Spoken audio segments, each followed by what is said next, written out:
Hello everyone, I am Aisha Shahana from Dr. Bima Clinic for Child Development Center. ജീനുകളിൽ ഉണ്ടാകുന്ന ചില മാറ്റങ്ങൾ മൂലം നമ്മുടെ ബ്രെയിനിൻ്റെ ഡെവലപ്മെൻറ്റിനെയും അതിൻ്റെ ഫങ്ഷൻസിനെയും ഒരുപോലെ എഫക്റ്റ് ചെയ്യുന്ന ഒരു അപൂർവമായിട്ടുള്ള ഒരു ന്യൂറോളജിക്കൽ ഡിസോർഡറിനെയാണ് റെറ്റ് സിൻഡ്രം എന്ന് പറയുന്നത്.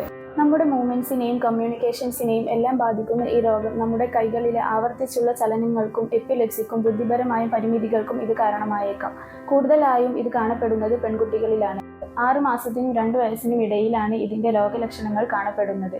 MPCP2 എന്ന ജീനിൽ ഉണ്ടാകുന്ന മാറ്റമാണ് പ്രധാനമായും റെറ്റ് സിൻഡ്രത്തിൻ്റെ കാരണമാകുന്നത്. ഓട്ടിസവും സെറിബ്രൽ പാൾസിയും തമ്മിൽ സാമ്യമുള്ളതിനാൽ പലപ്പോഴും റെറ്റ് സിൻഡ്രത്തിൻ്റെ ഡയഗ്നോസിസ് ഡിഫിക്കൽട്ട് ആകാറുണ്ട്. തലയുടെ വലുപ്പം സാധാരണയിലും കുറഞ്ഞിരിക്കുക, കാര്യങ്ങൾ പഠിച്ചെടുക്കാനുള്ള ബുദ്ധിമുട്ട്, നടക്കാനോ മുട്ടിലെഴയാനുള്ള ശേഷിക്കുറവ്, ഇടയ്ക്കിടയ്ക്കുള്ള അപസ്മാരം, ഉറക്കത്തിനിടയിലുള്ള ഞെട്ടൽ എന്നിവയാണ് റെറ്റ് സിൻഡ്രത്തിൻ്റെ സിംറ്റംസായി കാണപ്പെടുന്നത്. ഇത്തരം സിംറ്റംസ് നിങ്ങളുടെ കുട്ടികളിൽ കാണപ്പെടുന്നുണ്ടെങ്കിൽ ഒട്ടും വൈകാതെ തന്നെ പ്രൊഫഷണൽസിൻ്റെ ഹെൽപ്പ് സീക്ക് ചെയ്യേണ്ടതാണ്.